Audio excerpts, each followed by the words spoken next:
Hello there, my name is Chris and I am the Jackal. It is a very dark and rainy day today. I don't have the lighting that I had when I did videos a year ago because it's packed up in a box. I've moved house since then, hence why there's a different sofa, a brown leather sofa. And yeah, it's been a crazy one. It's been a year of an odyssey into oblivion and out again. It's been a great year, actually. I'm one of those people who sees adversity as a more fun thing than the average cat. I've found that the troubles I've had have been greatly cool, and I've come a long way because of them. And so that's why I haven't made any videos for a while. So like I said, I've moved house. I'm living in a place called Mansfield in the UK, which is an alright town. It's okay. So yeah, so here I am. So I'm going to show you some work today.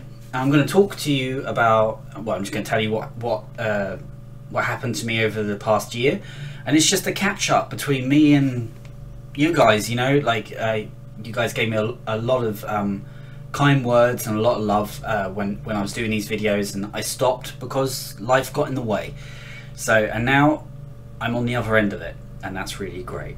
So let's get on with showing some work. We're going to show you some watercolors, and then I'll show you some paintings, and then we'll have a chat. So let's get going. Now, this has been a hellacious year with bat wings, and it has been quite crazy. So I haven't done any cross stitch, only a few bits here and there. So yeah, my fabric art has fallen by the wayside because it takes longer to do, and I've been stressed as flip. That's right. So first picture, here we go. It's a watercolor. There's a ship going to a mysterious destination. It's kind of that's kind of like life in a way, isn't it? It's like you don't always know where your destination is perfectly, but without a destination, you're not going to go anywhere. I don't know what I meant by that subject, but there we go. Next thing, here we go. This is a wife guiding her husband through the Barrens. This is something of this year that's been quite close to my heart. I've found that, you know, when people say that there's no value in marriage and there's no value in being in a partnership, those are people that I don't feel have experienced really tough times and gained the benefits of having somebody you love with you. But that's just my personal opinion. What does that matter? Next thing, here we go. I was watching the film called Alien Covenant, and there's a research team looking at some monoliths. That's right. It's very mysterious. Ruddy mysterious is the words I would use. Next one. This is a peaceful one. This is a lady, under a tree, meditating. It's simple, but I have found in this past year that simplicity can be your best friend at times. Next one. Another monolith one. As you can see, there's a little car there driving along. It's kind of like this mysterious statue, this sense of being isolated and being discovered. All themes we'll touch on in a bit. And next one, here we go. This is a lovely one. The guy was lost, and then the lady found him, and she rescued him from the desert. And that's a real true thing. I think that a lot of men take their wives for granted, and they don't appreciate quite what they got, and it can leave them in a really dangerous place when you don't appreciate the person who loves you the most. Although it's not strictly something I experienced, because I've always appreciated my wife. It's just that I just really appreciated her a lot more this year than normal. So that was quite cool. That's quite cool. It's quite a positive thing. Here we are. Here's a guy. He's put his backpack down, his walking stick down, and he's looking out into the vast openness with this kind of sunny sort of horizon-y thing going on. And it's about it's optimism. It's about being like, yes, anything can happen, and like the sense of freedom is coming rather than what you've got now. Like, I like to think that all time happens instantaneously and all together. So it's like the future and past and present all happen simultaneously, and that's kind of like my I guess my overly artistic overview of it. next one here. This is a guy and his dog in a walking to a research station. As you can tell, when I was making these, I was watching a lot of adventure films. And final one of these little ones. Oh, look at that! There we go. There's a lady, and she's let go of an umbrella in a storm. Now that's quite interesting. This one, perhaps my most favourite, because the umbrella is how she has taken this protective layer and she's kept it. This umbrella is this protection, and it's stopping her from just experiencing the world around her, because it's blocking out the rain. If you think of the rain, I think of the rain as a really positive thing. That's what I love about being in Britain is the rain, because I find rain is like a cleansing thing, and it's also a way of the world, you know, it's like the world around you connecting with you in a way. So when she lets go of that umbrella, she's giving up on that protection of like, you know, like avoiding things, because the umbrella is kind of symbolic of being sheltered against reality. And I don't mean that as reality is a bad thing. I mean it as in you're missing out when you shelter yourself away from the world. And so she's let go of that umbrella, and she's like, I'm going to take the world in its full force. So she's quite happy to get wet. Read into that what you like. So that's pretty cool. Next thing. So I started doing these sort of tribal over sketching drawings. Some of you might remember me saying I do have a slight mental handicap for obsessing detail, and it really sorry, I can't really hold it still. I've got shaky hands, double-handed. So there we go. So it's pretty cool. Got aliens flapping around. There's a bird. There's a path. You know, the path here and the person on it. Comes from a rather bizarre dream. I won't describe it too much. It was just me going.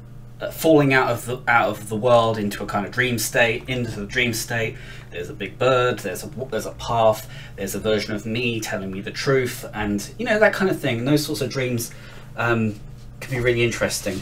Although I will admit, sometimes it's a bit boring listening to somebody describe their dream. I don't know why. It's a weird thing, isn't it? Right. So next one. Right. Now this is a bit detailed, but so this one is about conspiracy theories and myth, and it's also about the building of society and the sacrifices that peoples have made in the past for us to get to where we are now. So yes, there's like occult things involved, and you know, sorry, I hang it back up again. There are occult things happening there. There are special stars and symbols and things that I've researched from different cults, and such like the Rothschilds and the Grove, and you know, the owl and things like that. But not because, like, you know, I like being a conspiracy nut. It's actually more like I just find myth and story fascinating, and I feel like they tell us like, you know, like our paranoias tell us things that we actually would want to know. So I find that really fascinating. I just love that sort of stuff, you know. It's quite funny. Okay, so what's this one? Oh, here we are. Cool. So there we are. We've got like a guy. He's seeing his mask, and he's at the center of the story. He has this animal spirit on his shoulder guiding him. We've got like tribal, the coming of like industrialization, the loss of the individual, and then the rediscovery of the individual in the new environment, the new industrial environment, which I feel like we're rediscovering ourselves as a species, and I find it fascinating. Next one, this one's a bit bigger. So there we go. If I could just hold it still, right? Really should build some slides, that'd be easier to show. So this one is a whole bunch of mythologies. There's Celtic symbolism. There is it David and Goliath, the battle in that bottom corner, pyramids, haunted houses, mysterious aliens, and bizarre symbols. And it's just me exploring meaning in symbols and the value of symbols. I love the idea that that there is like a secret society. That's very fun. So yeah, that's cool.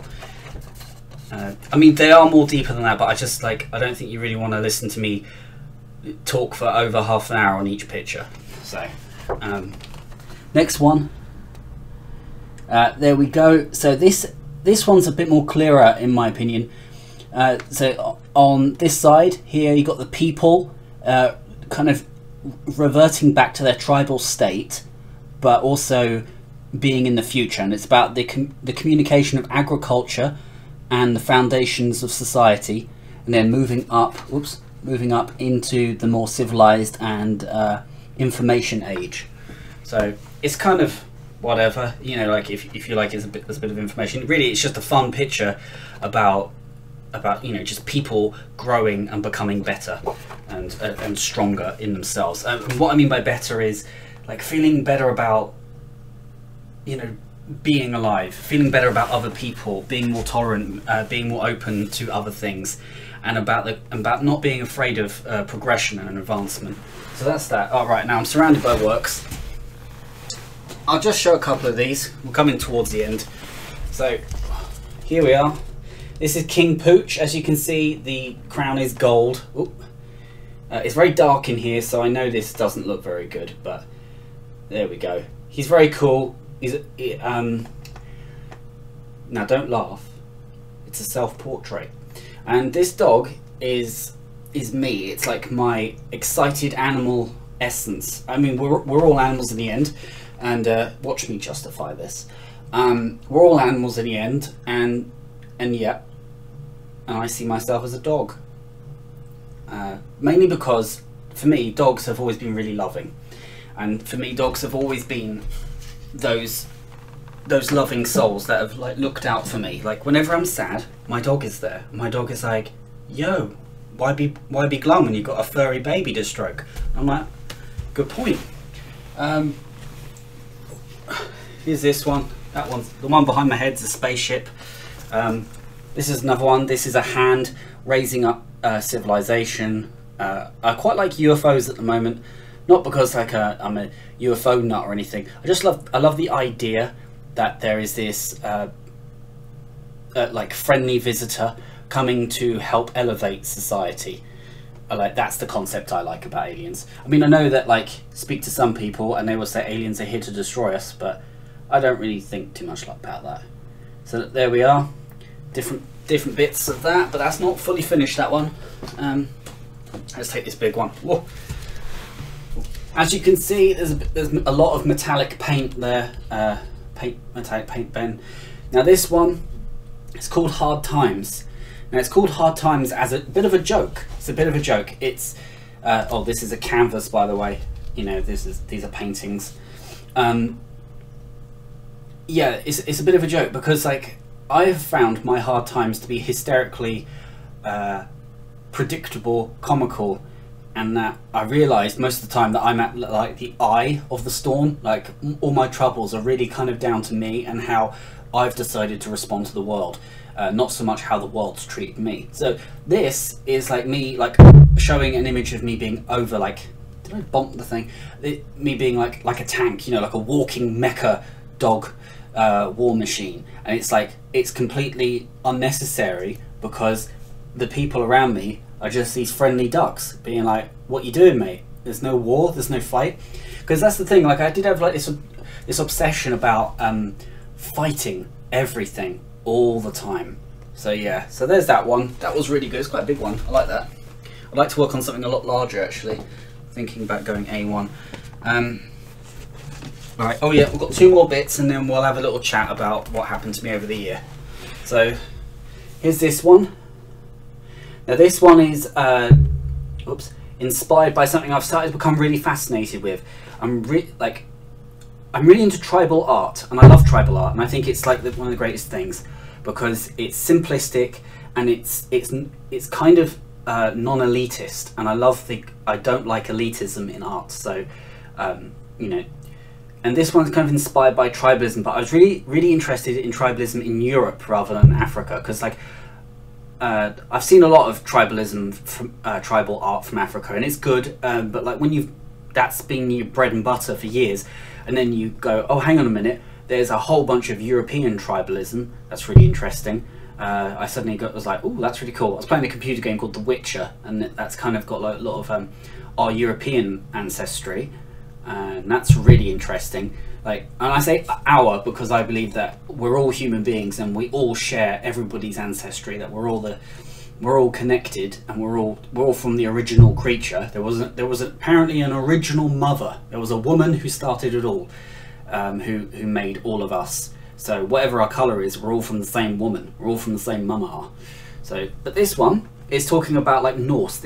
I got really into Norse and Northern European mythology because it's like a whole new world.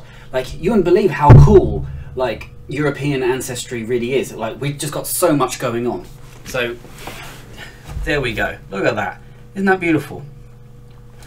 It's not finished, not by any stretch of the imagination yet, but it's a piece in progress. You can see these shiny metal symbols in it, right? My shiny metal ass. There you go. So those are runes, and like it's like warding. So my idea is I'm going to try and get like all these paintings to have like magic warding in. So when you hold it, like the symbol in the middle of this earth tree here, this big light blue bit, that symbol is a symbol of protection, a Norse symbol of protection.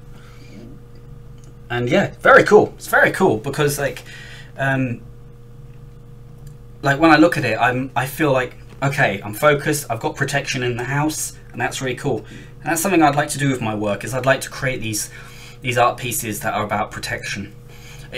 I don't know about you, but I think this would be quite fascinating. I don't know how I'd do it, but it'd be quite fascinating in fabric. I don't know. There you go. So that's really cool. And final one, that was art on a canvas board, is this one. This one is, it's quite special to me. It's quite, God, it's so dark in here, isn't it? Now the rain's coming in. There we go. So it's got a lot of these great symbols. So I wonder if I can really whoops. This here is Odin. This is Odin, the one-eyed god. Here is the Watcher. His triangle form, his eye that's watching, his tendrils for feeling, his hand for interacting. Over here is like a masked individual, which is bringing either good or bad. You have the owl up here, the ever-watching owl. We've got some UFOs. Sorry, my hands are going the wrong way around. They're like guiding. We've got the double-headed bird. We have a civilization here, like all these buildings. Oh, I'm standing up here. So we've got this face here. We've got whoops. Warding symbols here. A selection of power animals. It's all very cool. I like this painting quite a lot. There's quite a lot behind it. Yeah, so it's cool. So okay, that is my art show and tell. So my year. It's been a year. It's been a year and a bit. So I was making content on here for a while. You know, as some of you might remember. And I was doing quite well. I was enjoying it, you know, like by doing well I mean, you know, I was having fun and it was really good. People were nice, and it was nice because like I've been quite lonely for a few years, so at that time that was really good because, you know, it was like people being nice to me was a really positive thing and a rare thing, so I was really happy with that. Then like I was having like these troubles with my behavior, like towards myself. Like I wasn't able to like I was finding myself being stressed by weird events and things, and I had this strange paranoia that I couldn't really name. And so I went to the doctor, like any normal person would, and I went to go and get some advice. And after some looking at it, beyond like the learning disability that I have, he said I might have a thing called borderline personality disorder. So at first I thought that sounds like a psychopath. And for some people, they are quite mad. And in my experience of some people with BPD, they are not easy to deal with, and they are very fixed in a particular way. One of the key things about it is a really intense, massive fear of abandonment, where you think that everybody's going to leave you, and you think that there's nothing you can do to prevent it. Like, it's a weird psychological tic. It's a real disorder.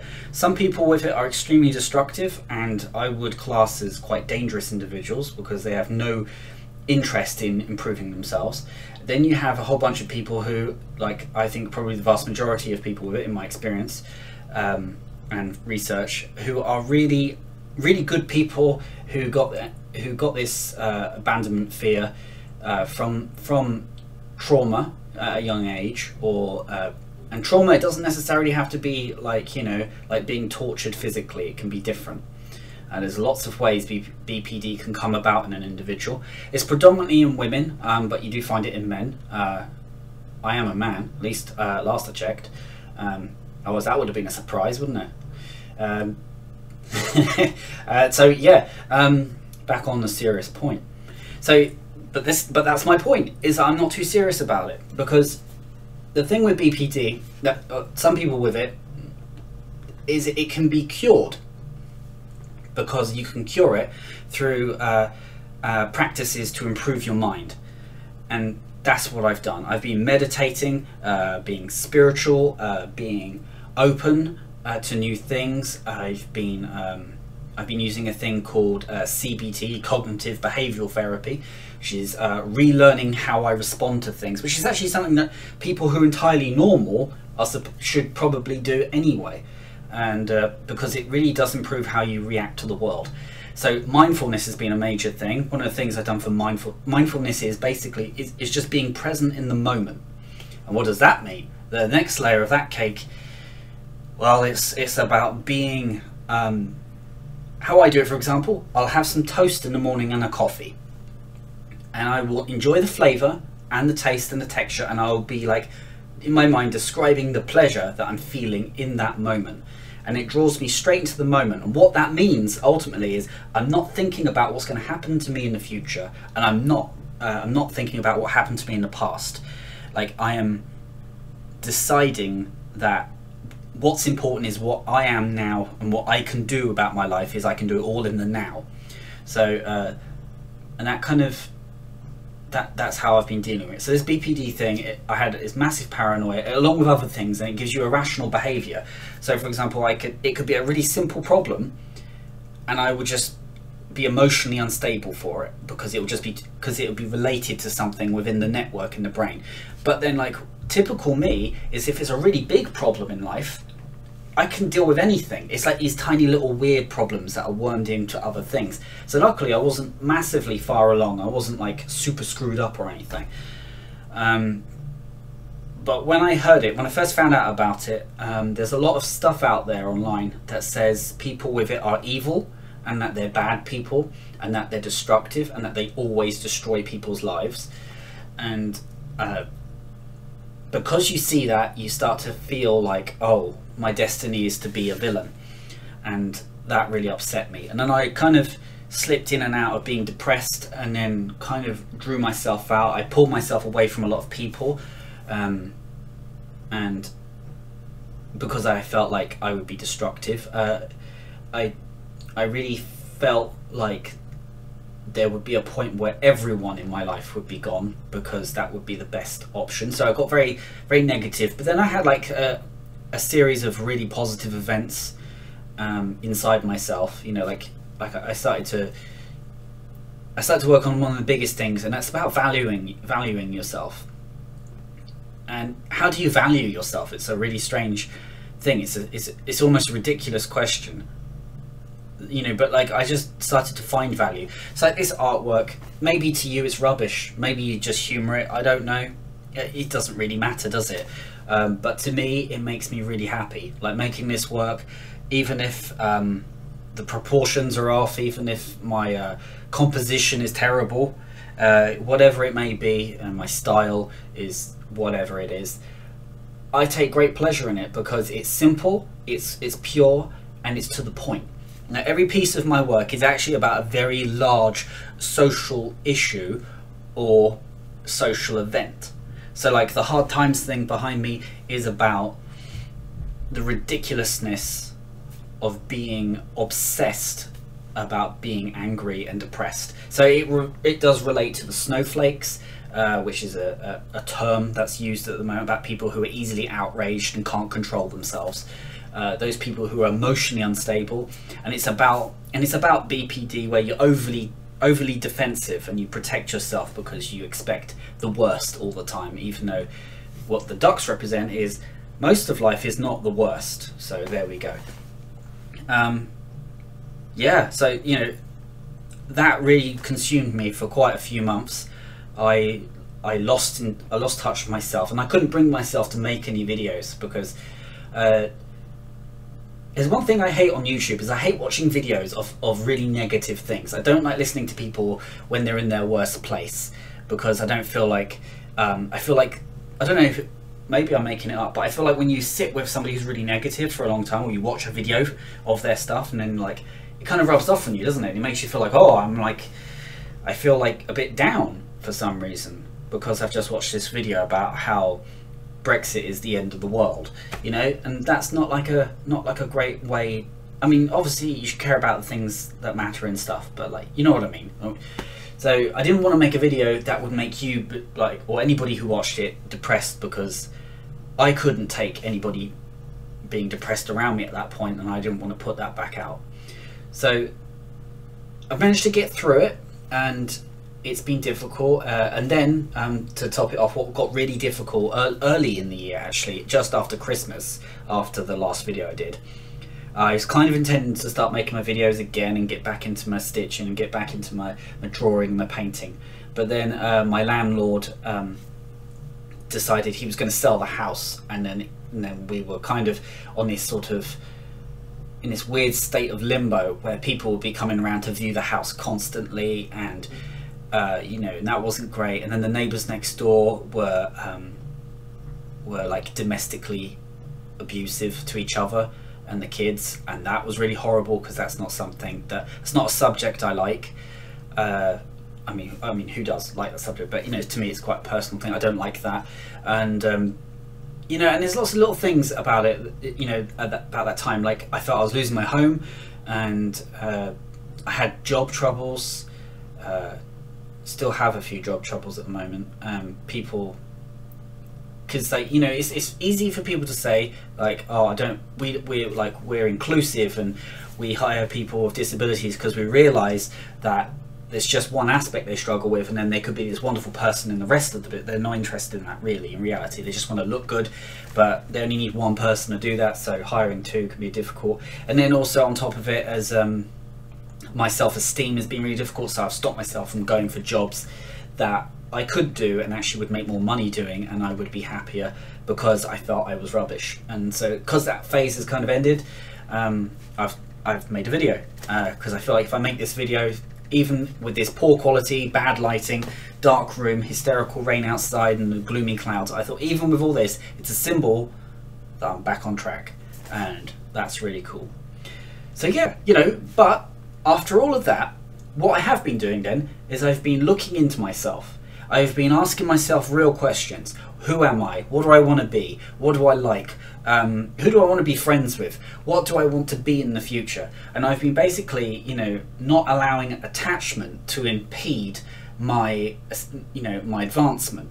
So like I've been letting go of like negative traits that have held me back, and I've been kind of reinventing myself. And it's a really weird thing, because when you reinvent yourself, it's like I had to do a lot of reinventing.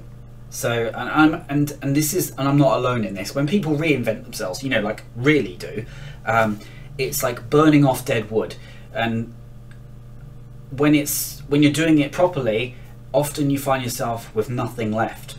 I found that I had an addiction to gaming, I had living in other worlds, and I didn't want to face reality. I had the obsession of abandonment, which obviously I've worked on. You know, I still have the moment where I go, ooh, but then I have trained myself to have that me override the fear and go, no, we're still going to keep going, and you're over egging the cake, Chris, or whatever the saying might be. So, you know, and I've learned these things. I've learned how to be better self-controlled, and most importantly, I've learned how to love myself more. Not in the naughty way, but more in the, you know, more in that spiritual sense. and I know that I have some value, and I know that I got to do something really good, really constructive, because like I feel like for somebody who's had issues, you know, I feel like if you've survived the issues and overcome them, I feel like it's almost, it doesn't have to be, but I would like it to be my duty to be an excellent example. So if I become a successful artist, and that is somebody who lives solely just off of their artwork and their creations, if I do that, then I would be this great example of this person who managed to do it better. So yeah, you know, it's kind of like formulating a goal and formulating a destination that I want, where I want to be, who I want to be, and then when I get to get there, I'm going to live in the moment every day, knowing I'm working towards this destiny. So that's quite cool, because I suppose, like, in many ways, before this year, I was living my life all in the past and the present, and never past and the future, but never in the present. You know, it's like they say, it's like when you know, like a song, like music, you know, like with life, you need to live your life like a song, like you listen to a song. You know, you don't want to listen to just the ending where you win at the end, you know, the crescendo, because otherwise all music's rubbish, isn't it? So, you know, you just, you know, everyone will turn up to the opera theatre, sit there, the crescendo will happen, and then everyone will leave. No, it's about listening to the whole song and the build up, and that's what life is like. It's like a journey. If I've made that point vaguely clear, it's like a journey, it's like a song. It's like the start to the end of a song, and you enjoy every moment of the song, and that's really lovely. And that's how I'm living my life more now, as I'm enjoying every day and every minute. Like, I'm happy right now. I'm happy to be here. I'm happy, regardless of how dark this room is getting, I am happy to be here, because it's just nice, isn't it? It's just nice. I'm surrounded by my own artwork, got all this stuff. So yeah, if I can say anything to the vague, you know, for the odd few of you who might watch this, because I know I haven't posted for a long time, for the few of you who might watch this, like, make time for yourself. Make time for yourself. Look into your mind. See what you really care about, and gear your life towards that. You know, like, see the higher goal of yourself. Like, you know, it doesn't mean you have to be like this earth-shattering legend of all time. Like, just what's the highest version of yourself you'd like to be? What's the best good you could do in the world? And then just gear your life towards that, and enjoy being that great person and working towards it. Because I tell you this, since I've been making positive artwork and artwork that's made me happy and stuff that's deep and meaningful, as well as reasonably enjoyable to look at, it has completely transformed everything, because I'm living joyfully as me right now. And I know I'm not perfect. I know I'm not the tallest man in the world. I'm not the slimmest man. I gained weight over that time. I know, you know, I'm not the easiest person to listen to, because I'm quite frantic and mad, and that's just the configuration of my brain, apparently. You know, I know that, you know, obviously I'm losing my hair. I know I'm not the greatest looker in the whole world. I know I don't have the best art talent in the whole world, but I do have a voice, and I do have a point, and I do have a reason to live, because I crafted it myself.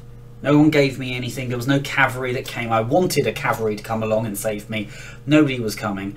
And that's when I realised that I was the cavalry, that I was the hero. I was the person who was going to save me in my story. And I realised that's it. And that's why I'm sitting here again. I nearly didn't make another video ever again. I nearly abandoned the channel. And then I thought to myself, why? I enjoy making the videos. Be the hero. Enjoy this.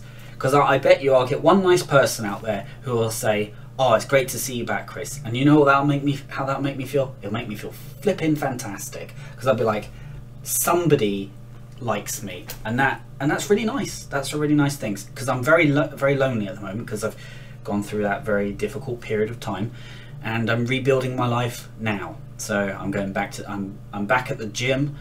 I'm back making work at a higher speed, and yeah.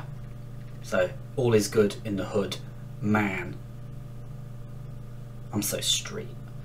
And yeah, okay, so I've been a mysterious tall dark stranger in a shadowy room, sipping a cognac and winking at you, and you've been this sensational, lovely person in a wonderful gown, lounging around underneath crystal chandeliers and listening to my ridiculous descriptions of people who aren't here. So until the next adventure, my furry loverkins, you take it easy, you take it sweet, 2 sugars please, and you treat yourself with absolute most love that you possibly can in that moment.